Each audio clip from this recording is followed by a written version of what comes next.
From structural racism to medical mistrust. You know, we lived in Tuskegee for a while, so that we understood. But what they did is that they didn't give them a treatment. Many Black Americans skeptical, even suspicious. There are people who don't believe in vaccines. They think that it's too new. At the forefront of the science, this African-American woman. I didn't realize the level of impact that my visibility might have. Proving the messengers just as important as the message. Well, I went through the process of trying to decide if I would and why I would. If people started dropping dead in record numbers from this vaccine, they will be held to pay. Tonight, in a 19 News special report, we separate fact versus fiction. Virus and vaccination, your decision. The COVID-19 vaccine, seen as a light at the end of a long, dark tunnel, but not everyone sees it that way. 71% of Americans say they'll get vaccinated. However, that number drops to 35% of African Americans. When you look at the coronavirus and how it's affecting the African American community, the numbers are astonishing. Black people are nearly 3 times more likely to die from the virus than whites. I talk with some people who know all too well the pain of this pandemic. When I first heard of COVID, it was like it was going to disappear. We married a husband and wife. Also, we had a young lady, she was just 21 years old. She gave birth to her child, and then she passed from COVID. Woke up several times thinking I was gonna die. Kevin Harris, one of the first people in Ohio diagnosed with the deadly disease, documented his nearly month-long battle from his hospital bed. He conquered COVID. Others sharing their painful stories of loved ones who didn't survive. There's about 6 people that I know that died from this virus. And it's terrible, you know, it's heart-wrenching. Among those 6 people was Chanel Coleman's beloved aunt.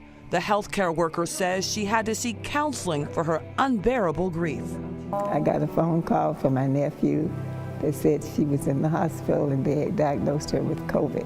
81-year-old Julia Bell's sister Marjorie died from COVID just days before her 90th birthday. This is Julia, your sister, and she was trying to open her eyes. Never no, I never dreamed that would be the last time. Julia and her family planned to celebrate her sister's special day, but instead painfully planned her funeral. She says the loss is tough to comprehend. Her fear of COVID continues to grow, along with a number of family members who have contracted the virus. 11 people? 11 people. In your family had COVID? Yes. We are dealing with families that haven't gotten to see their loved ones, and then once they pass, the first time they see them here is at the funeral home, and it's hard. It's very difficult. Jason Lucas is the funeral director at Lucas Funeral Home in Garfield Heights. He says since the pandemic, they've held services for more than 75 people who died from the disease. Lucas says COVID's dramatically changed how funerals are held. Stricter guidelines on the number of people attending, more video tributes, virtual services, and he says he's seen an increase in cremations. We're putting ourselves at risk, so it can be very stressful. According to the latest statistics, African Americans are nearly 3 times more likely than whites to die from COVID. Some could be access to information that is clear and understandable and actionable. Some is perhaps access to care. Dr. Phyllis Nsiakumi is a public health expert and associate professor of internal medicine at Case Western Reserve University School of Medicine. We're now facing, the availability of a vaccine and a very mixed response. Her response to COVID was getting the vaccine, a personal choice she believes will help save lives. If we can't get people to wear masks, getting people to get a vaccine that's not one that's but 2 doses, that to them is new. That's a challenge. Were you scared to get the shot? Yeah, I was scared. Chanel says she's overcome her initial fears and is still dealing with tremendous grief, but decided to get the COVID vaccine because she believes it is the right thing to do. I can't bring them back, but I can save other people. I can help stop the spread of it. And it starts with one person. This country's long history of racism in medicine makes it difficult for some to trust this vaccine. From the 40-year-old Tuskegee syphilis study, where hundreds of black men were allowed to suffer and die from syphilis while the government studied them, to Henrietta Lacks, a young black mother going in for cancer treatment, unknowingly had her cells harvested for research and experiments. Ronnie Duncan looks at the history that's created decades of mistrust. My grandmother's grandfather was from Tuskegee, and he was a part of the Tuskegee experiment. He was actually blind from those experiments. An emotional Colin Malden vividly describes the main reason she has a hesitation about taking a COVID-19 vaccine. This Cleveland school teacher's great-great-grandfather was part of the Tuskegee syphilis study.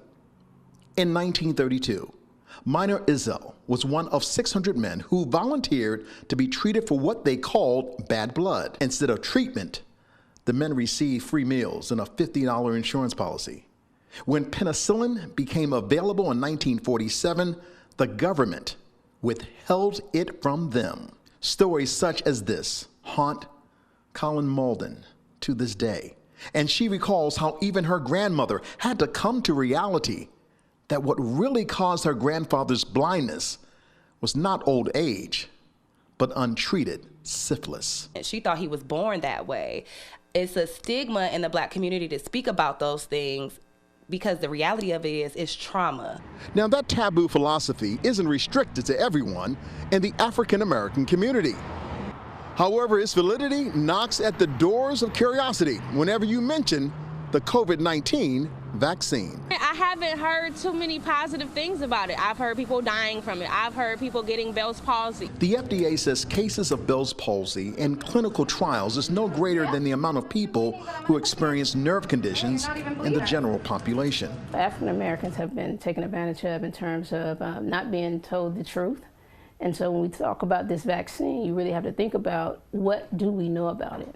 For Desi and Christopher Sanders, that's the philosophy they grew up with in Alabama, believing. Today, they are both career educators in Cleveland. He is a teacher, while she is a principal. Still, it is the dialogue passed down to them through generations that often remind Chris of the long list of trust issues as told to him by his uncle. He shared articles from newspaper articles with us about different discrepancies when it came down to the way African Americans was being treated by the medical field opposed to how Southern whites was being treated. There is not one formula or prescription. However, time and knowledge appears to be the only key to unlock the doors of endless questions, especially for Desi Sanders, who considers her children in their future. Well, you want to be here for your kids. So at the end of the day, this vaccine, if this vaccine is proven to be beneficial, to help you live a little longer, and to make sure that your kids are safe so they aren't being infected with it, I think it's worth it. In Cleveland, Ronnie Duncan, 19 News.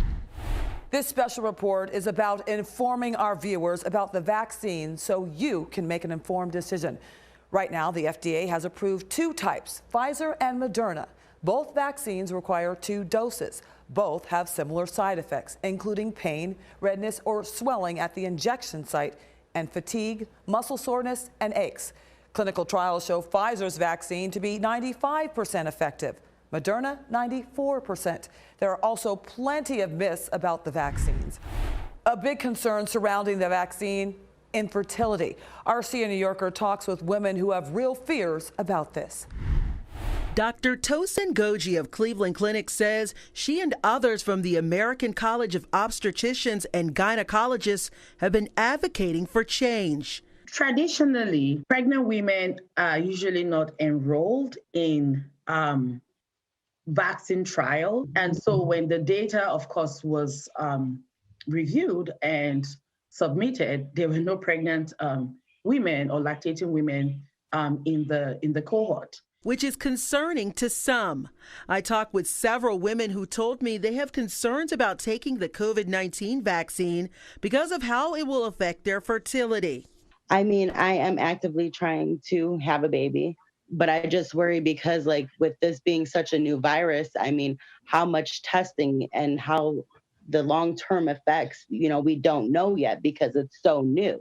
for me personally, with the fertility issues I did have before, I don't want to do it at this point because I am in that older range to conceive children, and I also have that fertility issue. Dr. Goji says she has several patients who have the same concerns, and she tells them not to worry. I understand the hesitation, but I think we should also look at the science of how vaccines are made and what they do to the body.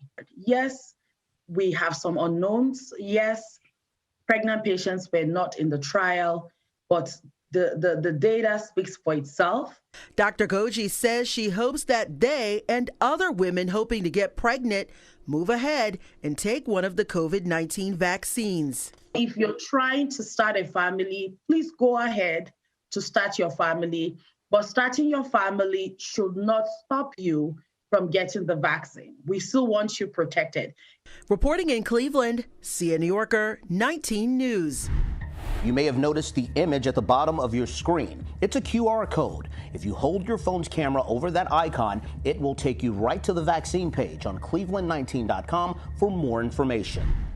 Still ahead, why a history of mistreatment wasn't enough to prevent Black volunteers from rolling up their sleeves. I understand the science. I trust the science. I need to be part of this because I am an African American. Reporter Harry Boomer explains how he made his decision with the help of his family. But first, a message from Cleveland's Black fraternities and sororities. We have had quite a few members of our chapter who have contracted the virus. I plan on taking the vaccine when it's time for my age group. Also just educate myself and everyone around me by getting more information regarding the vaccine. I understand why some people might be mistrustful. We certainly have a long-standing history in the Black community that would cause us to have mistrust of the health system. When the time is right, and when I've done my research, and I will get vaccinated because I want to return to some normalcy of life as I knew it before. A reminder, there's a QR code in the bottom right-hand corner of your screen. If you hold your phone's camera over that icon, it will take you right to the vaccine page on cleveland19.com for more information. While millions of African Americans may be hesitant to take the vaccine, some are hoping to address this by shining a light not just on the science, but the scientists behind those shots. The vaccine that you're going to be taking was developed by an African American woman. And that is just a fact. I mean, that is a fact. Dr. Anthony Fauci talking about 34-year-old Dr. Kesmikia Corbett. We have taken a lot of the knowledge that we have gained over the last 6 years and applied it to a fairly revolutionary vaccine platform in collaboration with Moderna. So how does it work? The vaccine teaches the body how to fend off a virus because it teaches the body how to look for the virus. By basically just showing the body the spike protein of the virus, the body then says, oh, we've seen this protein before. Let's go fight against it. Medical experts hope by having a Black female scientist in the forefront creates a trust factor in the community. To be honest, I didn't realize the level of impact that my visibility might have. I do my work because I love my work. And her message to skeptics.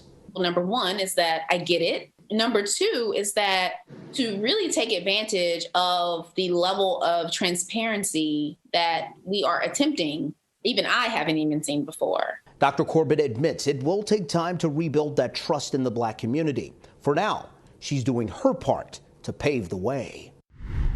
Courageous Americans who put themselves out there in the name of science were among the first in the country to receive the COVID-19 vaccine back in the fall when they participated in vaccine trials. The issue that most studies that take place in all aspects of medicine, there's just not enough African American participants. Among them, African Americans who volunteered for the trials to contribute to inclusivity and better representation. Jen Pachano has their story and their message to others.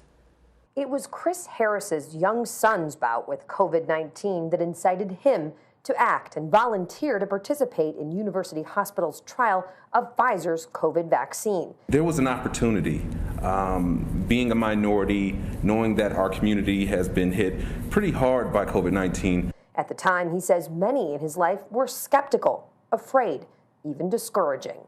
But it was really important to me to still go forward with the trial. I just felt this in my gut that this was the right thing to do, not just for myself, but also for the community.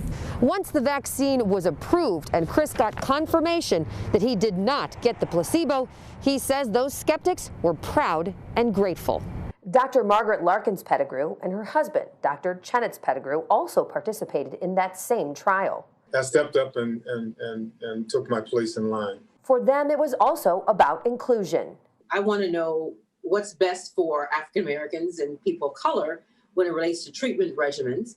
And I wanted other people to understand that we shouldn't fear the vaccine. I was very much willing to become a trusted voice in the process. The two were unblinded and discovered that Dr. Pettigrew got the placebo. He's since become eligible and was vaccinated last week.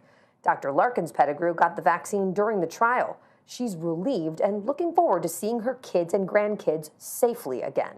I was excited that I got it and that, I didn't have any reactions to it except for a sore arm.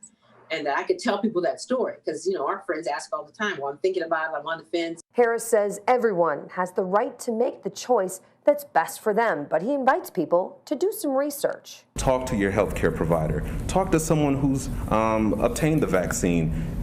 Ask questions. Those type of things are going to help you probably make the best informed decision for yourself and your family. Dr. Larkins Pettigrew encourages the African American community to trust the science and integrity of the studies. All of us have to say, this is something we're doing for our neighbor and to step up and be the example that, we want to see in other people. Jen Pachano, 19 News. Now, the decision to get vaccinated, of course, is a personal one. Our Harry Boomer made his decision with the help of his family and doctor. He shares his journey tonight. 2 doctors in the family. I can't tell you guys how very proud I am of you. We're proud of you as well. Well, thank you. Meet Doctors Alex Taylor and his youngest sister, Sabrina Taylor. They are my nephew and niece from my second oldest sister, Augusta, who went on to glory before COVID-19 hit. They are on the front lines treating patients, many with the coronavirus. I'm a family medicine doctor. I've been in private practice in the Norfolk, Virginia area for about the past 20 years. I also have a practice where I do correctional medicine at several of the local jails. I'm a busy ER physician here in Nevada, having practiced nearly 15 years in Texas before moving out here. Alex and Sabrina update our family and friends during weekly Zoom calls concerning COVID-19. We have inquisitive minds from Hawaii to D.C. Being in primary care, a lot of people look to me for answers, and with COVID, a lot of my patients had a lot of questions about an invisible illness that was scheduled to affect and afflict many of them. And I talk a lot on the Zoom calls when we do the family thing, but I've never really had a chance to tell you how much I appreciate the information you bring to the table. You have informed me and challenged me and educated me. The almost 50 weeks of Saturday meetings, sometimes lasting 3, 4, 5 hours, are hosted by my niece, Dr. Sabrina Taylor, and her husband, Quentin. Well, thank you very much, Uncle. It's been a great honor to host these sessions every week. Sabrina says she was concerned about the negative impact COVID-19 was and is having on America's Black, brown, and indigenous compared to others. So I really wanted to reach out to my family, and I'm even surprised at just how enriched everyone has become as a result of our conversations. Our talks helped me make up my mind to get a COVID-19 vaccination as soon as I can. Here in Ohio, I will become eligible February the 8th. In an earlier report, I said until then, I'm going to follow all the CDC guidelines to fight off COVID. My daughter's mother, Michelle, saw me say that and correctly pointed out that even after receiving my shot, I still need to take all necessary precautions. Busted. We have talked about the disease process itself, ways to stay safe with hydration, nutrition, moving our bodies, and it has really allowed us to have essentially like a weekly family reunion really a therapy session. I got to tell you, it makes me feel good when each week I look forward to getting on that Zoom call and listening to you and Alex dispense the information. It feels like I have my own personal CDC, you know? Love y'all. From a very grateful uncle, Harry Boomer, 19 News. Still ahead, leaning on the faith community to build trust. We got it as soon as we could possibly get it. But first, a message from Cleveland's Black fraternities and sororities. Educate yourself and research, and do what's best for you and your family. Because it's very important that we put a stop and take a stand to this pandemic right now. I gotta protect my family. I gotta the best I can. Get vaccinated for my community, for my family, to ensure that we will, in fact, be in a place to move past this epidemic. When it's your turn to get the vaccine, run, don't walk to get it, because it will require at least 70 to 85% of us to be vaccinated before things can return to some form of normalcy. Get the facts. Make the best decision for you and your family. Know what's going on. Everything that you see on the internet isn't necessarily true. Pastors and ministers, trusted voices in the community. Medical experts turn to faith to get the word out about the vaccine. Metro Health reached out to several faith leaders in Cleveland to roll up their sleeves. Pastor Emeritus of Olivet Institutional Baptist Church, Reverend Otis Moss Jr. and his wife Edwina were among those. If we got it as soon as we could possibly get it and share that with others, it could also encourage others to get in line. No reaction whatsoever and no pain. So you didn't have any side effects so far? No. The couple knows and understands the history behind the hesitation, including Tuskegee. But what they did is that they didn't give them a treatment. And now we are being offered a treatment. Even if there is some discomfort in the vaccine, as the former Surgeon General said, the vaccine cannot be as dangerous as the virus. So if we had had the vaccine this time a year ago, think about the fact that 400,000 people would probably be living, interacting with their families, going to work, and enjoying life. But if I'm going to have a bet, I would bet with the vaccine rather than with the virus. I want to see our community live. I want to see them thrive. Yes. The two will get their second dose in February. The vaccine distribution works in phases based on your age. If you would like to get a shot, there are 800 providers all across the state. Each will work with your county board of health to get you vaccinated. You can call 211 Monday through Friday from 8 a.m. to 4 p.m.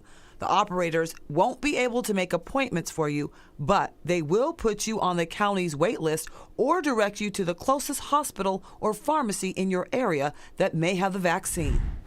19 News is committed to giving you the most up-to-date information on the vaccine. You can find continuing coverage on air, online, and on our social media platforms. This is definitely a personal choice, and we hope over this last half hour we have offered information to educate you on this vaccine so you can come to your own conclusion. Thanks so much for joining us for this special report, Virus and the Vaccination, Your Decision. I desire to do my part to create community immunity. This is probably the most researched vaccine that we've ever had, the most scrutinized vaccine that we've ever had. This is a no-brainer. Why should everybody else take this vaccine and get better? And we're sitting on the sideline and getting worse. When the vaccine is available for me, I will get vaccinated.